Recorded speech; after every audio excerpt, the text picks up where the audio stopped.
Em nome do Pai, do Filho e do Espírito Santo. Salve Maria Santíssima e viva Cristo Rei. Deus abençoe a sua vida, Deus abençoe a sua família, a sua casa. É com alegria que estou aqui para iniciar esse nosso novo estudo, esse nosso aprendizado, para compreendermos a palavra de Deus, para podermos meditar a palavra de Deus. E nós também sabemos, como eu disse nos vídeos passados, que quando nós recebemos o batismo, nós recebemos juntos também uma missão. Tá? Nós recebemos a missão de profeta. Você recebeu a missão de profeta, eu recebi a missão de profeta. Nós, católicos batizados, católicos apostólicos romanos, de como leigos proclamar a palavra de Deus, como leigos anunciar o Evangelho de Nosso Senhor Jesus Cristo. Certo? Essa é a nossa missão. Tá? E muitas vezes, meus irmãos, nós usamos aquela palavra de São Francisco, que ele diz em um determinado momento da vida dele, ele diz assim: vamos evangelizar, se necessário usarmos palavras. Tá? A gente ouve essa palavra e quer ficar quietinho no nosso canto, sem se mover. Não, meus irmãos, tá? Não. Aí nós ficamos quietinhos, por quê? Nós não podemos ficar quietinhos, nós temos que anunciar a palavra de Deus. É a nossa missão. É nossa responsabilidade anunciar a verdade. Qual é a sua missão? Qual é a nossa missão? A missão de profeta. Eu sou profeta, você é profeta. Nós que recebemos o batismo, tá? Se nós somos católicos apostólicos romanos, recebemos o batismo, tá? Então nós temos essa missão. Você tem essa missão, eu tenho essa missão de anunciar a boa notícia, tá? De anunciar o Evangelho de Nosso Senhor Jesus Cristo. Aliás, nós vimos lá nos vídeos passados que nós anunciamos a palavra de Deus, nós estamos anunciando o próprio Cristo. Tá? É o próprio Nosso Senhor Jesus Cristo que estamos anunciando. Só que para isso nós temos que conhecer a palavra de Deus, nós temos que ter contato com a palavra de Deus, temos que ter intimidade com o Nosso Senhor Jesus Cristo através das Escrituras. Tá? Nós temos que conhecer o próprio Jesus, que é a palavra de Deus, para anunciarmos. Primeiro, nós temos que compreender, meditando, nós temos que viver o Evangelho, tá? Viver o Evangelho, viver a palavra de Deus, tá? No nosso dia a dia. Viver a Sagrada Escritura, viver o Evangelho de Nosso Senhor Jesus Cristo, onde nós formos, onde nós estivermos, independente com quem estamos, tá? Só que nós temos que conhecer, nós temos que meditar a palavra de Deus, temos que ter intimidade com a palavra de Deus. São Jerônimo ele tem uma frase que ele diz que se nós desconhecemos o Evangelho, se nós desconhecemos a Sagrada Escritura, nós desconhecemos o próprio Cristo, nós desconhecemos o próprio Deus. E Santo Agostinho ele diz que se a gente só ama aquilo que a gente conhece. Então temos que ter essa intimidade com o nosso Senhor Jesus Cristo através da palavra de Deus, para amá-lo mais. Conhecer cada vez mais, amando cada vez mais. Então nós vamos para mais um vídeo, meus irmãos, tá? Com essa alegria, para aprendermos juntos um pouco mais a palavra de Deus, tá? A meditarmos a palavra de Deus. E lembrando dos vídeos passados, nós vimos nos vídeos passados, nós vemos desde o termo Bíblia. Por que o nome Bíblia? Tá? Vamos recordar daí que nós vimos a questão de como a palavra de Deus, primeiramente, ela foi anunciada. Ela foi anunciada, primeiramente, oralmente pelos lábios da igreja, através dos apóstolos. E só depois, com o passar do tempo, com muito tempo, ela foi sendo redigida. Tá? Por quê? Porque foi surgindo a necessidade de ser escrita. E nós vimos também o tempo, quanto tempo foi para escrever o Antigo Testamento? Para ficar pronto o Antigo Testamento. Nós vimos no vídeo passado, foram 1000 anos. Então, meus irmãos, nós vimos tudo isso aí.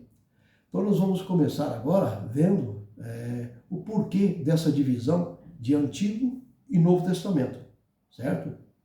Vamos ver a divisão de Antigo e Novo Testamento.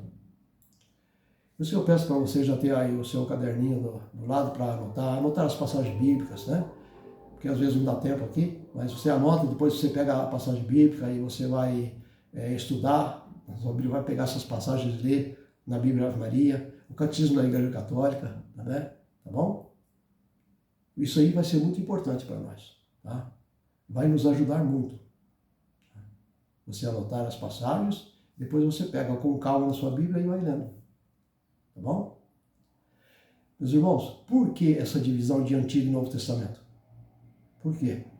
Essa divisão, na verdade, ela não existe no mundo judaico. Os judeus, eles conhecem como palavra de Deus aquilo que nós entendemos por Antigo Testamento, que é a Torá.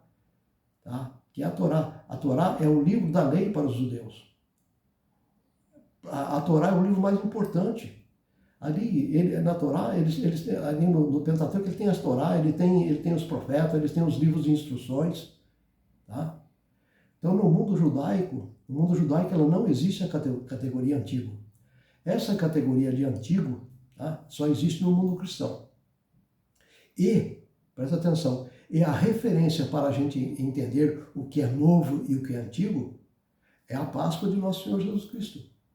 Tá?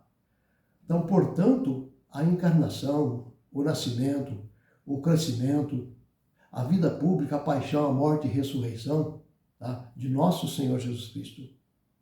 Certo? Então, tudo que foi descrito, tá, lá no Antigo Testamento, tudo que foi descrito lá é em comparação com o nosso Senhor. Tá? Tudo que foi descrito lá é em comparação com o nosso Senhor e Salvador Jesus Cristo. Cuja igreja, ela vai, depois nós vamos ver isso aí, cuja igreja mais para frente, ela vai escrever também muita coisa a respeito de Jesus no seu Evangelho. Tá? A igreja vai escrever. Tá? Ela vai escrever sobre a paixão de Jesus. Ela vai escrever sobre a pregação de Jesus, sobre a morte e ressurreição. E os demais livros a respeito da ação da igreja. Nós vamos ver também os demais livros da missão da igreja, que vai concluir o que hoje nós chamamos, que hoje nós conhecemos de Novo Testamento. Tá? Novo Testamento e Antigo Testamento. Portanto, Novo e Antigo, tá? Presta atenção, Novo e Antigo, a referência é quem que é? A referência é Cristo. Jesus disse em uma certa ocasião, num certo evangelho, tá? Ele disse assim, ó, ninguém põe vinho novo em odres velhos. Tá? Jesus se referia também ao ser humano. Jesus estava referindo também ao homem velho. Ele se referia ao homem velho marcado pelo pecado. Ele se referia ao homem velho marcado pela mentalidade mundana. Esse é o odre velho. E o vinho novo? O vinho novo é a novidade de Cristo. Portanto, o recipiente, ele vai se quebrar, meus irmãos. Porque ele não vai aceitar. Ele não vai aceitar receber. Ele não vai abraçar. Está entendendo? Ele não vai se converter. Por que ele não vai se converter? Porque ainda ele está atrelado ao pecado. Isso é o homem velho. É o odre velho. Mas o novo, tá? o novo e o velho, Jesus na sua vida, ele vai apontando. Nós vemos, por exemplo, no Evangelho, onde Jesus diz que o escriba, ele sabe tirar coisas do seu tesouro, coisas novas e coisas velhas. Então, nós vemos que essa distinção sai dos próprios lábios de Jesus. Tá? E ela vai ser usada também pela igreja quando o cânon bíblico, tá? Isso é a relação do Antigo e Novo Testamento, quando vai se fechar, tá? Quando a igreja definir esses livros, Antigo e Novo Testamento. Nós temos formalmente o que nós chamamos de Novo Testamento, entende? Que são os livros definidos pela igreja, tá? Eles são definidos pela igreja. E para nós católicos, tá? São 27 livros, tá? São 27 livros. E os livros que constituem o Antigo Testamento são esses que eu acabei de falar. Tá? Perdão, eu vou dizer para você agora. Tá? Nós disse do Novo Testamento. Então, o Antigo, presta atenção, o Antigo em relação a Cristo, porque Cristo é a novidade. É Antigo em relação a Cristo, mas Cristo é a novidade. A novidade é Cristo, que é consignado nos 27 livros, tá? Que é o cumprimento daquilo que nós chamamos de Antigo. Deu para entender? Se conclui no Novo Testamento. Que Jesus vai dizer no Evangelho de Nosso Senhor Jesus Cristo, segundo São Mateus, capítulo 5, 6 e 7. Tá? São os capítulos do Sermão da Montanha. Vai marcando, depois você confere lá. Jesus ele vai dizer, tá? Eu não vim abolir a lei e os profetas, eu vim levá-los à perfeição. Portanto, nos lábios de Jesus, o que ele diz, tá? Leis e profetas passam a integrar a ele, em relação a ele. Tá? Em relação a ele. Como preparação é o antigo e a novidade é Cristo. Tá? É o Novo Testamento. Vamos ver, meus irmãos, o que significa a palavra testamento. Tá? Com certeza você já ouviu dizer, Novo Testamento. Na nossa linguagem popular aqui no Brasil, testamento é um documento, tá? É um documento para a posteridade. É um documento que, vamos dizer assim, é um documento que em âmbito civil, em âmbito de cartório, ele só tem valor com a morte do testador, que é aquele que fez o testamento. Dá para entender? Então, meus queridos, a palavra testamento, tá? Ela é também sinônimo de aliança. A palavra testamento também é sinônimo de pacto, de compromisso. Se diz testamento, presta atenção, se diz testamento porque é a disposição da vontade de uma pessoa que está para morrer, ou que um dia vai morrer. Esse é o testamento, é a disposição dessa pessoa. Então, se a pessoa não faz o testamento, se ela não obedece à lei, tá? Pelo menos aqui no Brasil é assim, que nós conhecemos, né? Para quem vai ficar a herança? Então, meus irmãos, então o testamento é a disposição da vontade de uma pessoa. E quando nós falamos de testamento, nós suponhamos que alguém vai morrer, certo? O testamento não é feito para a posteridade, deixando algo para a posteridade. Então nós sabemos que Deus Pai não morre, certo? Mas Deus Filho morre. E aí a palavra testamento tem relação com a morte, tá? Não com a morte do Pai e nem com a morte do Espírito Santo, mas tem relação com a morte do Filho. Entendeu? Então, meus queridos, o Antigo Testamento é a preparação para o Novo Testamento. É a profecia que se cumpre na pessoa de Jesus Cristo. Tá? As palavras que nosso Senhor Jesus Cristo costumava, né, a utilizar, e aqui nós vamos lá para a última ceia, tá? Depois você marca aí para você conferir na sua Bíblia. Tá? A última ceia onde Jesus institui a Eucaristia, onde Jesus institui também o sacerdócio, e ele também nos dá o mandamento do amor. Tá? Esse aí não foi um testamento, tá? Mas foi um sinônimo. Um sinônimo nas palavras onde Jesus disse, é o cálice do meu sangue, este é o cálice do meu sangue, o sangue da nova e eterna aliança. Então o Antigo Testamento, meus irmãos, a antiga aliança, tá? E se fala de antiga aliança e nova aliança, é um pacto, a nova aliança é um pacto, é um compromisso entre duas pessoas, entre duas partes, perdão. Tá? É um compromisso entre duas partes, porque Deus diz, vós sereis o meu povo e eu serei o vosso Deus. Ele diz, está aí na sua Bíblia, está isso na sua palavra. Então, a primeira prévia aliança que o Senhor celebra com Israel no Monte Sinai é Noé. Tá? E qual foi a aliança, qual foi o compromisso que Deus fez com a humanidade na pessoa de Noé? Lembra? Foi prometendo não mais destruir a humanidade com o dilúvio, certo? E ele deixou um sinal. E esse sinal foi o arco-íris. Então, o sinal que Deus fez com a humanidade foi um pacto. O Senhor fez um pacto prévio com a pessoa de Abraão também. Tá? Quando ele disse para Abraão, Deus disse para Abraão, Abraão, deixa a tua parentela, deixa a tua casa, a tua parentela, e vai para onde eu te indicar, que eu farei de ti farei de ti o pai de uma grande nação. Foi isso? Abençoarei os que te abençoares, e te amaldiçoarei os que te amaldiçoarem. Então Jesus pede, depois você confere lá, Jesus pede para que Abraão mata umas aves, parte no meio, coloca uma de frente para a outra, aí vem as aves de rapina para querer comer, Moisés espanta, depois vem o fogo do céu, passa entre essas aves. Tá? Então, Deus, ele vai se comprometendo, por assim dizer. Por assim dizer, Deus vai se comprometendo. Tá? Deus vai se comprometendo com a humanidade. Como eu acabei de falar, Deus se compromete com a humanidade na pessoa de Noé. no dilúvio. Deus ele se compromete com a humanidade na pessoa de Abraão. Aí depois vem Isaac, né? Depois vem Jacó, depois vem as 12 tribos de Israel, e depois vem eles vão para o Egito, né? E exato 430 anos, tá? E o povo hebreu, eles saem libertos por Moisés para a terra prometida. E no Sinai nós temos o pacto, o grande pacto do Antigo Testamento, tá? A grande aliança. Ali aconteceu o grande testamento. O que é o testamento? Voltando à palavra testamento, para nós lembrarmos, recordarmos. Testamento é a disposição da vontade de Deus. Tá? E Deus coloca isso em tábuas de pedra, onde o Deus próprio escreve, tá? Com o seu dedo das tábuas de pedra e entrega para Moisés. Então aqui nós temos o sinal visível da aliança que é celebrada previamente na saída do povo, tá? Para a terra prometida. Perdão. Que nós vamos ver que é a imolação do Cordeiro Pascal.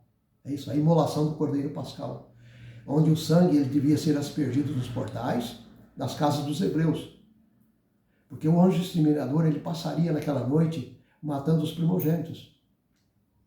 Então, quando o anjo exterminador passasse, ele visse as casas marcadas com o sangue aspergido, ele não entrava. Ele não entrava porque ali ele sabia que era a casa de um hebreu. E tem algumas considerações aí. Está marcado, está escrito lá, o animal deveria ser puro, a carne deveria ser comida com ervas amargas. Tá? Amargas, por quê? Porque era a passagem do Senhor. Tá? Essas considerações. E aí, a morte dos primogênitos do Egito e também a saída às pressas para a terra prometida. Entende?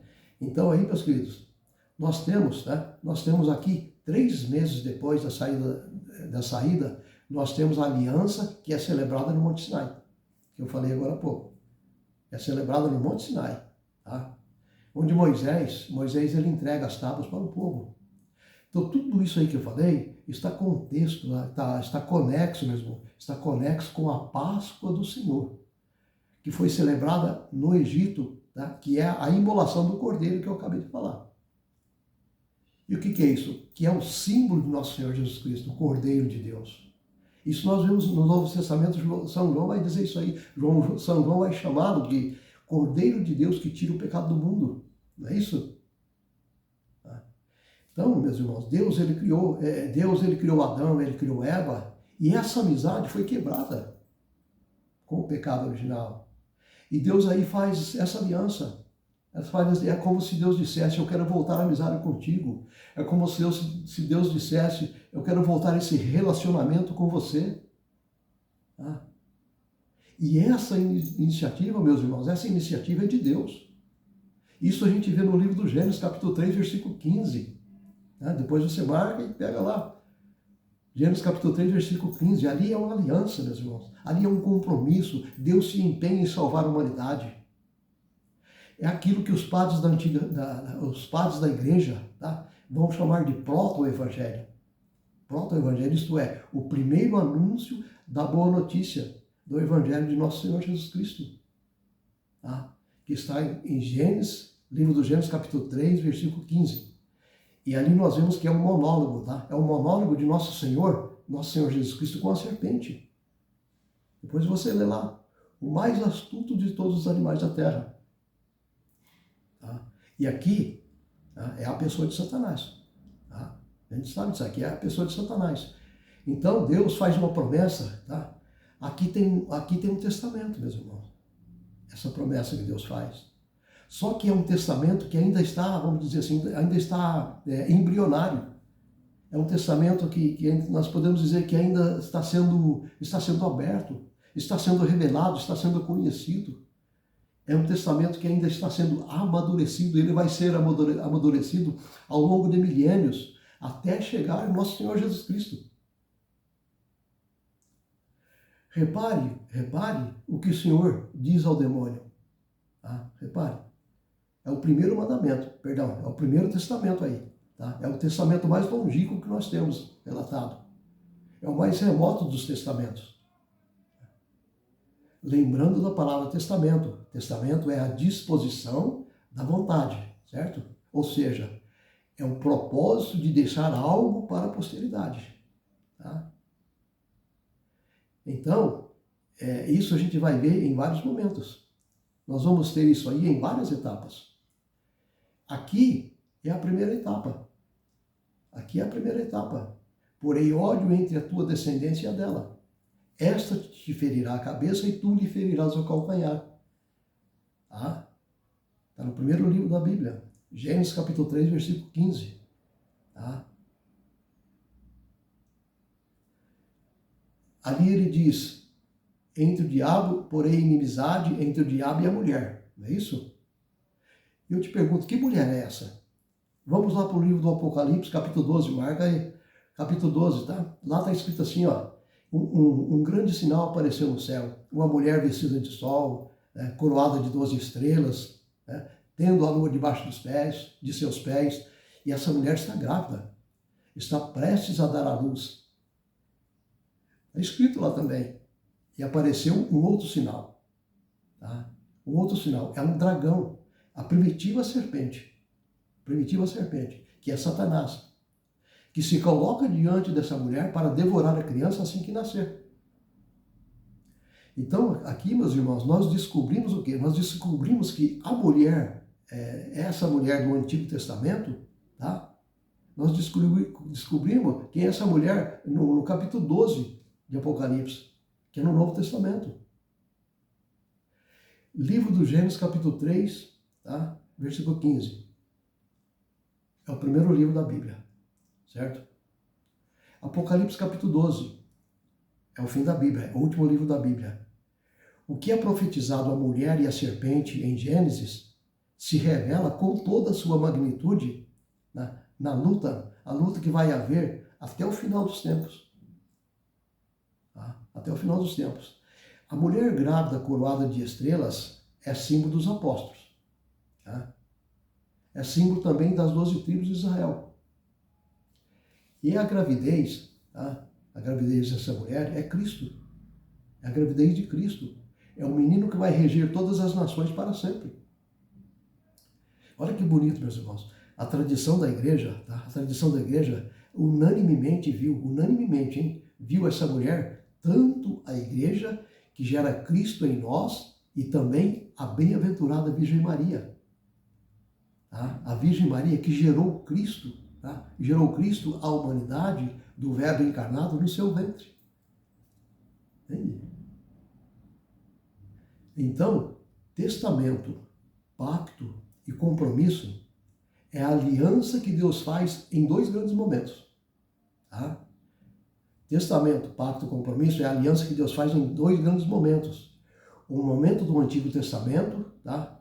Com a história de salvação, partindo do livro do Gênesis, capítulo 3, versículo 15, que já falamos, né? E a nova aliança, tá? E o Novo Testamento. O Novo Testamento é esse, tá? Onde Jesus fala, o cálice do meu sangue, o sangue da nova e eterna aliança. Agora, o Antigo Testamento, tá? Entre o Antigo Testamento, meus irmãos, existe o mais importante entre eles? Entre os dois? Existe. Vamos ver o que o próprio Jesus vai responder. Essa resposta, meus irmãos, essa resposta é de Jesus. É Jesus quem vai dar. Vamos ver o que Jesus diz no Evangelho do nosso Senhor Jesus Cristo, segundo São Mateus, capítulo 5, versículo 17. Anota aí, depois você vai lá conferir, ok? Mateus capítulo 5, versículo 17. Jesus diz, não julgueis que vim abolir a lei e os profetas. Não vim abolir, mas levá-los à perfeição. Tá? Então nós vimos aqui que não existe um versículo mais importante que o outro na Bíblia. Portanto, não é certo dizer que um versículo ou dizer que um capítulo, tá, é mais importante que o outro. Tá? O que existe, meus irmãos, o que existe é uma evolução. Tá? É uma evolução, isso a gente vai vendo. É uma evolução da imperfeição à perfeição. Isso existe. Isto é a palavra de Deus. Essa palavra de Deus ela é dirigida ao povo. A palavra de Deus é dirigida a uma nação, e essa nação, ela se assemelha a uma criança. Entende? A palavra pedagogia, tá? O pedagogo é aquele que nas cortes antigas, o rei ou a rainha, eles entregavam a criança para esse pedagogo, para ser cuidada por ele, por esse pedagogo ou por essa pedagoga. Então o papel desses pedagogos era educar essa criança. Educar para quê? Educar para aprender. Tá? Educar para ela amadurecer nos bons frutos, ela se amadurecer nos bons tratos, ela aprender a falar, tá? Para essa criança aprender a andar, para essa criança aprender a se vestir, para que ela aprenda o trato com as pessoas. Esse é o papel do pedagogo. E nós vemos aqui, meus irmãos, Deus como pedagogo divino, tá? Divino e perfeito, ele escolhe um povo rude. Tá? Deus escolheu um povo com uma mentalidade própria, tá? Própria e muito parecida com os povos vizinhos. Nós estamos falando de 800 anos de Cristo, tá? Antes de Cristo em Abraão. Tá? Então nós temos aqui o que? Nós temos aqui uma nação muito rude. Eles eram muito rudes em concepção cultura. Era um povo muito rude em concepção ética, de moral, de princípios, tá? que regula a convivência entre as pessoas. Eles viviam assim, dente por dente, olho por olho, meus irmãos. Dente por dente, olho por olho. Então Deus escolhe esse povo. Deus escolhe esse povo e vai respeitando a mentalidade desse povo. Tá? Deus respeita e lentamente educando esse povo. Então, a palavra de Deus na história de um povo rude, tá? Deus ele assume um dado objetivo, ele vai aos poucos tirando aquele pensamento, tá? Antigo e incutindo elementos novos. Então, meus queridos, de dente por dente, olho por olho, Deus vai colocando na concepção das pessoas, no coração das pessoas, na mente das pessoas, o amar vossos inimigos. Entende? Então aí nós já entramos no Novo Testamento. Jesus Cristo. Agora eu pergunto, né? Antigo Testamento, por que o Senhor, ele não disse logo e permitiu que tantas guerras, tantas pessoas morreram no Antigo Testamento? Meus irmãos, Israel, eles acreditavam que Deus ele abençoa os que fazem a sua vontade, mas amaldiçoa até a 5ª geração. Tá? Isso é, os filhos, os netos, os bisnetos e assim por diante. Eles vão pagar pelo que o pai cometeu. Essa era a mentalidade deles. Era a mentalidade daquele povo. Era a mentalidade daquele povo que o Senhor respeitou. Era a mentalidade daquele povo que o Senhor depois foi amadurecendo. Se nós formos ver no livro de Ezequiel, marca aí, o livro de Ezequiel, capítulo 18, Ezequiel ele fala dessa responsabilidade individual. Responsabilidade individual. Ezequiel fala. Isto é, cada um vai responder pelo seu pecado, cada um vai responder pela sua ignorância, pela mentalidade daquele tempo, tá? A cultura, as tradições, tá? Cada um vai responder pelo pensamento primitivo de um povo. Então, Deus assume esse povo. Aí Deus assume esse povo como uma criança, meus irmãos. Lembra do pedagogo divino? Ele assume esse povo como uma criança que não tem aquela noção entre o bem e o mal. É uma criança que não tem uma noção entre o certo e o errado. E Deus vai cercando de cuidado, Deus vai cercando de carinho e aos poucos vai inserindo, tá? Essas verdades. Ele vai inserindo, ele vai se apresentando por meio dos profetas, por meio dos acontecimentos da história, das verdades. Essas verdades que outrora eles não admitiam. Tá? Essas verdades que eles não concordavam. Eles não concordavam a respeito da vida eterna. Eles não concordavam a respeito da ressurreição da carne. Então, meus irmãos, é toda uma história. A gente está vendo aqui que é toda uma história de elevação. É toda uma história de educação, de amadurecimento. Amadurecimento de verdades e de princípios. Tá? Amadurecimento de regras a serem abraçadas e vividas no seio da sociedade, até chegarmos ao nosso Senhor Jesus Cristo. tá? Até chegar ao nosso Senhor Jesus Cristo. Então, respondendo a pergunta com a frase de Jesus Cristo: não julgueis que vim abolir a lei, tá? Não julgueis que vim abolir a lei. Então, isso fica claro para nós que a lei não desapareceu. Mas ele veio para quê? Para levá-las à perfeição. A perfeição do Antigo Testamento é o Novo Testamento. Entende? A perfeição dos profetas é Jesus. Nós vemos claramente isso aí na transfiguração no Monte Tabor, onde do lado de Jesus aparece Moisés e Elias, não é isso? Conversando com Jesus. Né? Moisés aqui representa a lei, Elias representa os profetas, e Jesus é o cumprimento deles.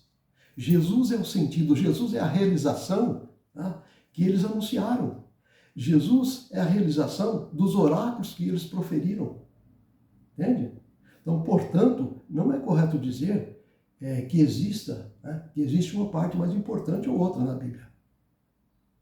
A Bíblia, meus queridos, a Bíblia é um todo, tá? Mas é um todo que se desdobra na mentalidade mais antiga dos tempos remotos até Jesus, até chegar ao nosso Senhor Jesus Cristo.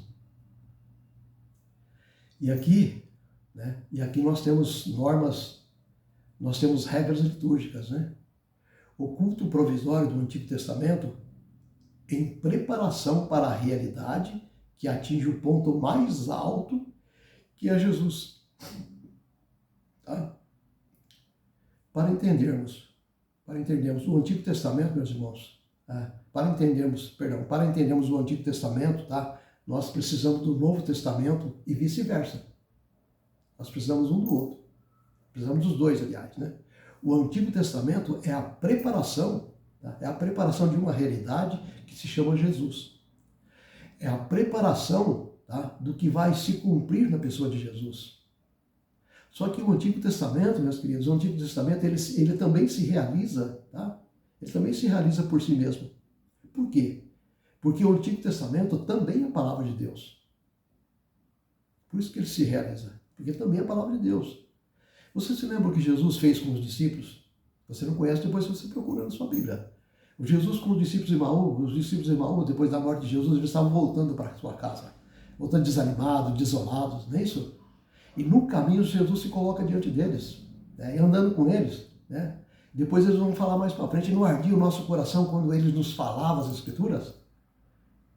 Meus queridos, Jesus ali naquele momento, ele não usou o Novo Testamento, ele usou para instruir eles, ele usou as leis, Jesus usou os profetas. Portanto, tá, o Novo Testamento sem o Antigo Testamento não se entende da mesma forma, não entende. Você precisa dos dois. O Antigo Testamento sem o Novo Testamento não se compreende também. Quantos livros compõem a Bíblia? Eu falo da Bíblia, essa Bíblia que é reconhecida pela Igreja Católica Apostólica Romana, tá? Que inclusive é dogma de fé, tá bom? Dogma de fé, nós católicos apostólicos romanos, nós somos obrigados a acreditar e crer, tá? É dogma de fé. É a dogma de fé que o cânon bíblico, isto é, a relação dos livros inspirados, tá? Por quê? Porque Deus compõe o que nós chamamos de palavra de Deus escrita. São 73 livros. São 46 livros do Antigo Testamento e 27 do Novo Testamento. Essa é a relação dos livros inspirados. Tá? O Antigo Testamento, meus queridos, o Antigo Testamento tem suas subdivisões. Os livros, tradicionalmente, são colocados e enquadrados por categorias. Tá? E no Novo Testamento vai ser assim também. No Novo Testamento é assim, é a mesma coisa. Tá? Então, os 46 livros do Antigo Testamento, tá?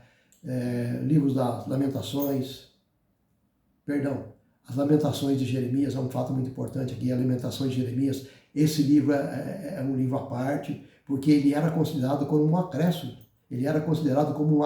do livro de Jeremias.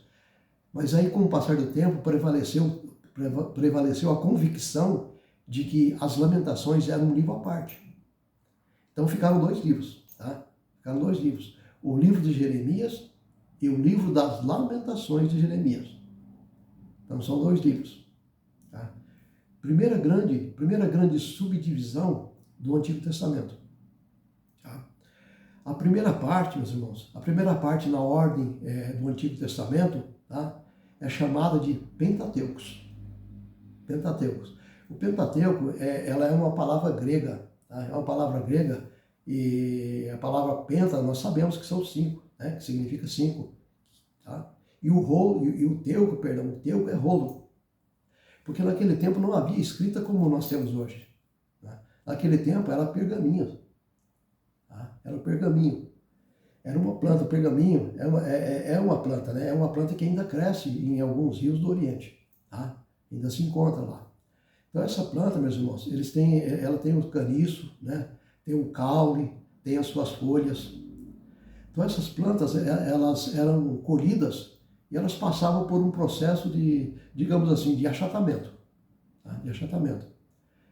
Depois desse processo, era secado, era passando todo um processo, e depois eles eram enrolados. Tá? E nesses rolos as pessoas escreviam.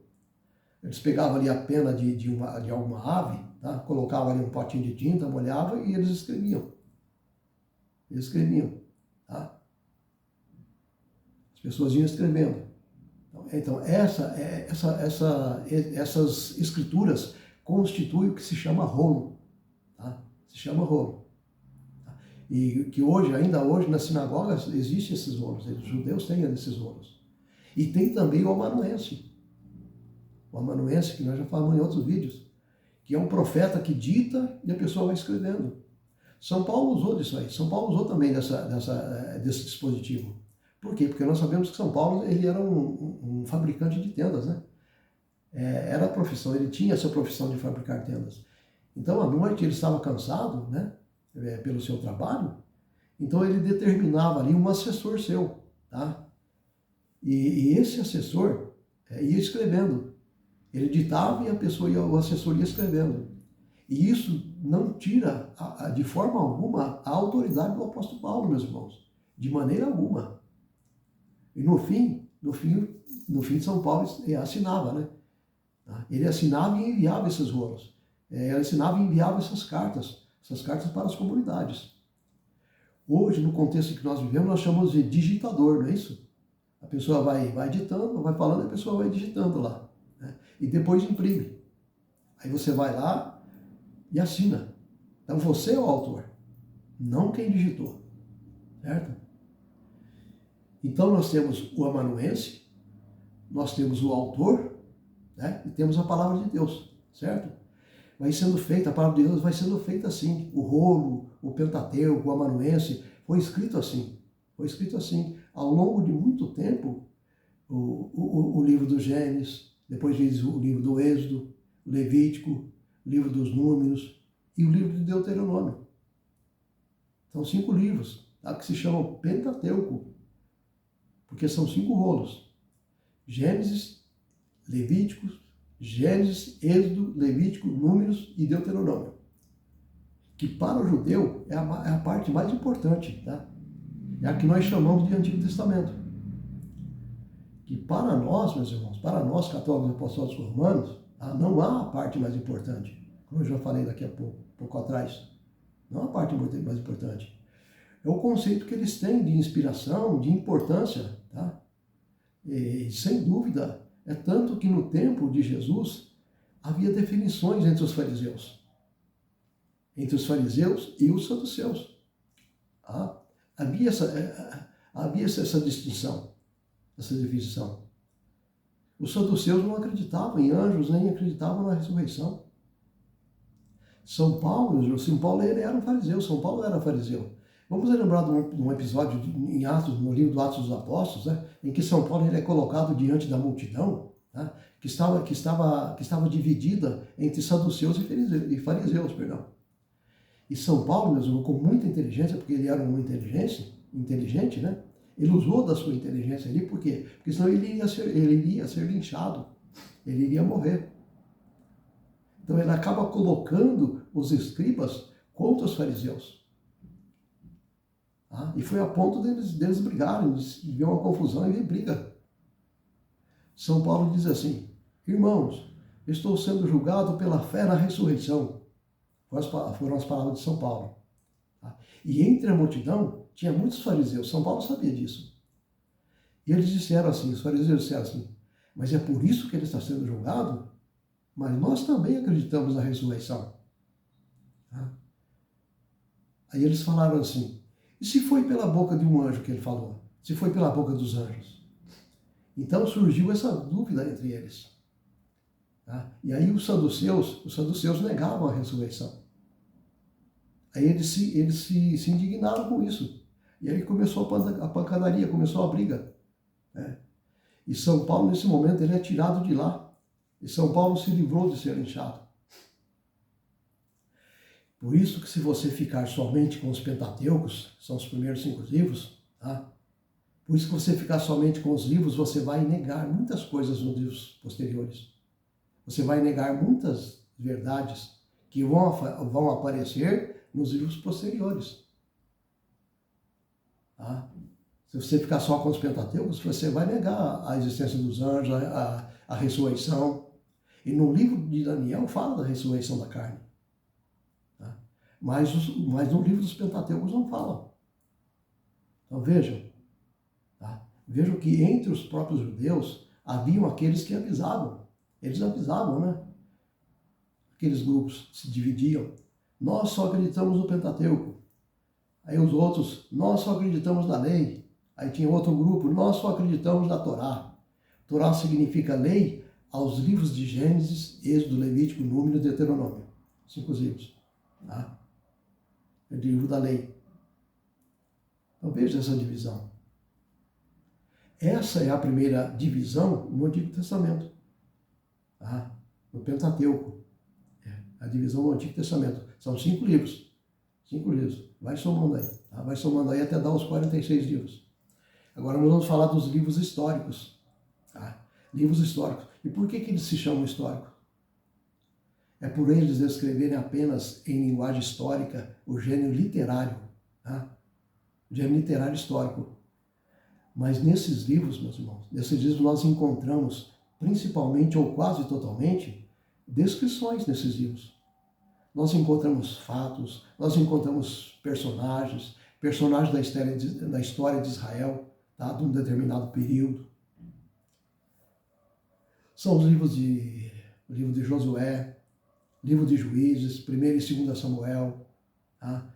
1ª e 2ª Reis, 1ª e 2ª Crônicas, o livro de Neemias, o livro de Esdras, tá? Tobias, Judite, Esther, 1º e 2º Macabeus. Então são livros históricos. Tá? São livros históricos que você encontra neles narrativas. Você vai encontrar neles narrativas históricas, tá? Dos acontecimentos, narrativas históricas das guerras, os personagens, os dilemas, os dramas da história de Israel. Em vários séculos, tá? Em vários séculos depois, a terceira grande subdivisão do Antigo Testamento, que são os livros sapienciais. Tá? Livros sapienciais. Então, os livros sapienciais vêm de sabedoria. São livros cuja temática principal, tá? São ensinamentos dos sábios. São ensinamentos dos sábios de Israel a respeito do quê? Esses ensinamentos é a respeito de Deus, é a respeito do mundo, a respeito do comportamento das pessoas com os vizinhos, é a respeito do comportamento dos pais com as mães. São textos do tipo assim, ó, há um tempo para tudo na vida, um tempo para chorar e um tempo para sorrir. Então, meus irmãos, são tantos ensinamentos sobre maldade, ensinamentos sobre a inveja, ensinamentos como lidar com os fingidos, são ensinamentos sobre aquilo que agrada a Deus, ensinamentos sobre o que ofende a Deus. Então são regras de vida marcadas pela sabedoria de Deus. Tá? São regras de vida marcadas pela sabedoria de Deus. É também a experiência de um Israel que quem escreveu, tá? É a experiência de Israel que quem escreveu são pessoas provadas, tá? São pessoas de grande sabedoria. O livro de Jó, Salmo, Provérbio, Eclesiástico, tá? Aí depois, meus queridos, você está marcando aí, né? Depois vem o livro dos profetas, os livros proféticos, perdão, tá? E por que se chamam proféticos? É porque foram redigidos pelos profetas. Primeira coisa, é porque ele tem as profecias sobre tudo. É porque eles narram a vida de determinados profetas. Por exemplo, te faço uma pergunta. O livro do profeta Daniel, ele foi escrito por Daniel, por ele mesmo? Ou ele se chama assim profético porque ele descreve como, o livro de Daniel, ele descreve como personagem principal o profeta Daniel? É por isso? Então, meus irmãos, esses livros, eles têm como temática, tá? Eles têm como temática, não autores, mas eles têm como temática a vida. Eles têm como temática a pregação, eles têm como temática o ministério de homens profetas. Tá? Homens profetas, que são Isaías, Jeremias, depois vem Lamentações, o livro de Baruque, Ezequiel, Daniel, Oséias, Joel, Amós, Abdias, Jona, Miqueias, tá? Naum, Abacuque, Sofonias, o livro do profeta Ageu, o livro do profeta Zacarias e Malaquias. Malaquias é o último livro, tá? do Antigo Testamento. E existia até uma piedosa tradição que costumava distingui-lo em 6 profetas maiores e 12 profetas menores. Os profetas maiores são Isaías, Jeremias, Baruque, Daniel, Ezequiel. Tá? Os profetas menores são Oséias, Joel, Amós, Abdias, Jonas, Miqueias, Naum, Abacuque, Sofonias, Ageu e Malaquias. Profeta maior é uma expressão que tanto pode significar, meus irmãos, tanto pode significar a importância que eles tiveram na história de Israel, tá? Porque vejam que Isaías, ele teve um papel preponderante, né? Que anteciparam, que vieram antes do exílio da Babilônia. Também Jeremias. Jeremias, ele presenciou a deportação. Aí depois Jeremias fugiu para o Egito. E alguns profetas para o exílio, e lá eles exerceram o seu ministério, lá eles morreram. Tá? E alguns profetas também exerceram o seu ministério depois do exílio. Tá? Que se chama os profetas pós-exílio. Tá?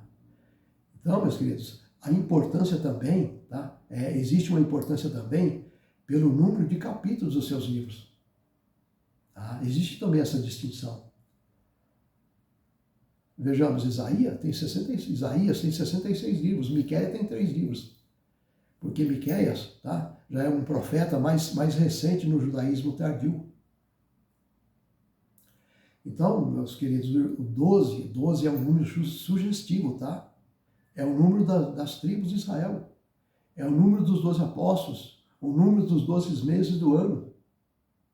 Enfim, essa distinção, tá, não é absoluta. Tá? Então, essa distinção não é absoluta. Profetas maiores e profetas menores. Não é absoluta. Mas é uma distinção digna de respeito. Tá? Digna de respeito. Vamos lembrar ali as 4 categorias do Antigo Testamento. Tá? Pentateucos, que são 5 livros, certo? Depois vem os livros históricos, que são 16 livros. Vem os livros sapienciais, tá? Que são 7 livros, e os livros proféticos, que são 18 livros. Tá?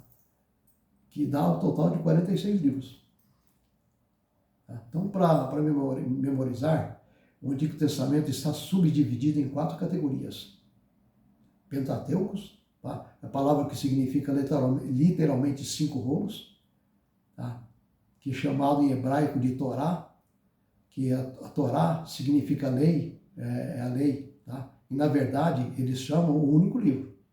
Tá?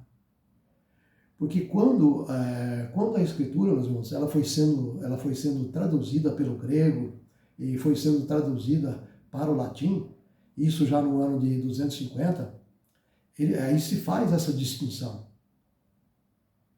Aí você divide a única lei em 5 livros, em 5 partes, em 5 rolos. Aí fica um rolo somente para Gênesis, um rolo somente para Êxodo, um rolo somente para Levítico, um rolo somente para os Números e um rolo para os Deuteronômio. Tá? Na verdade, esses 5 rolos eles constituem a Torá. A Torá que é o Pentateuco. Tá? E depois vem os livros históricos. 16, vem os sapienciais, que é 7, e os proféticos, que dá um total de 46 livros, que são 18 proféticos, né? Um total de 46 livros. Tem pessoas que usam a numerologia na Bíblia? Isso existe? Também é uma dúvida, né? Nós sabemos, meu irmão, que o judaísmo é uma religião onde os símbolos são muito valorizados por eles, tá? Tanto é que para o judeu a imagem ela é muito importante, é muito significativa. O ser humano dotado de visão e demais sentidos, tá? Ele se sente atraído, ele se sente instruído, ele se sente educado. Mas é lógico que aqui, meus irmãos, tá? É que os sinais precisam de uma interpretação. Eles precisam de uma interpretação. Não é o que cada um acha, o que cada um quer. A bandeira de Israel tem vários sinais. No centro da bandeira de Israel, tá? Você veria a estrela de Davi, que é a estrela de 6 pontas. 6 pontas, isso aí já está no livro de Números, se você for ver lá. Também na escrita. Tá? Então, os números, eles fazem parte da escrita. Eles dizem muito para Israel, os números.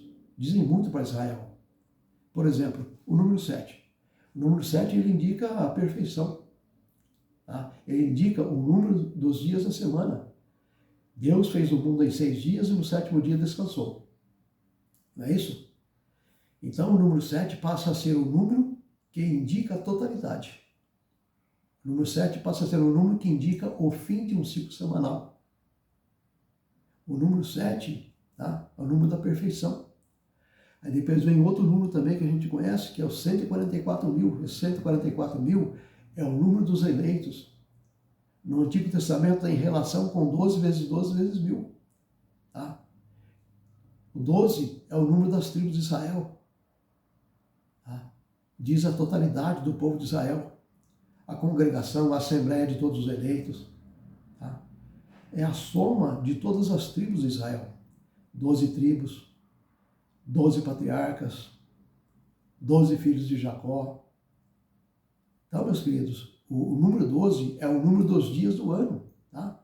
É o número da totalidade, tá? do mês do ano, perdão. É o número da totalidade, é o número da plenitude. 12 vezes 12 vezes 1000. Veja o símbolo do número. Você parte para uma realidade significada por aquele número. Vejam, se o número 7, ele é a plenitude, então o número 6 é a imperfeição. Concorda? E a tradição, a gente sabe também disso aí, que a tradição vê também nesse número o número da besta. A besta do Apocalipse, que é o 666. Tá? Que é a tentativa de imitar aquele que é santo, santo, santo. Né? 666, santo, santo, santo. Senhor Deus do universo, Senhor dos exércitos, né?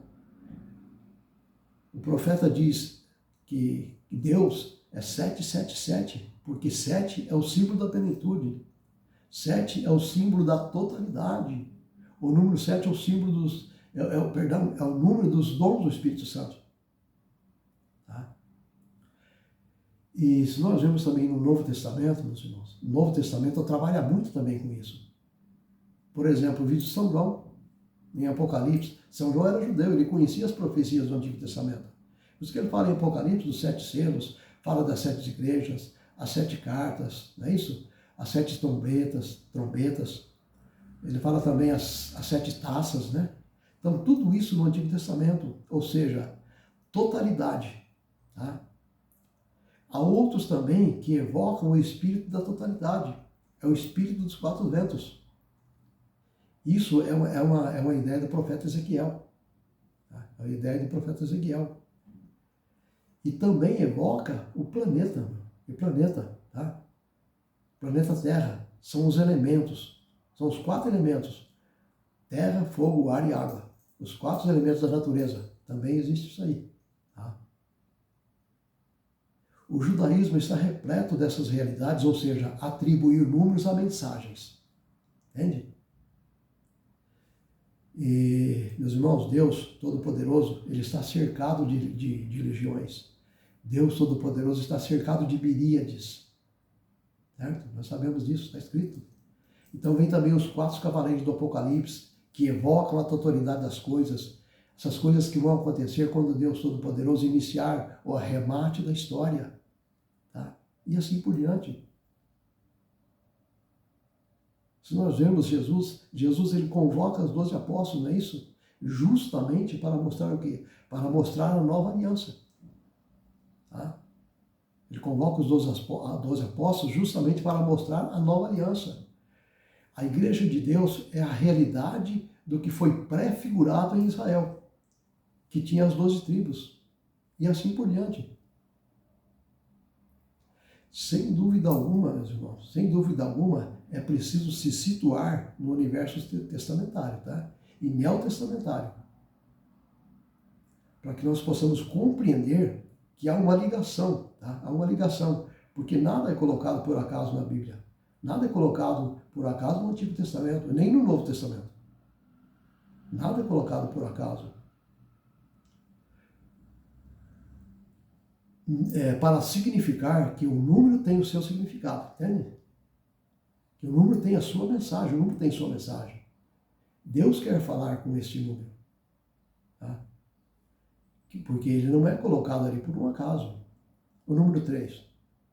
O número 3 é o número da Santíssima Trindade.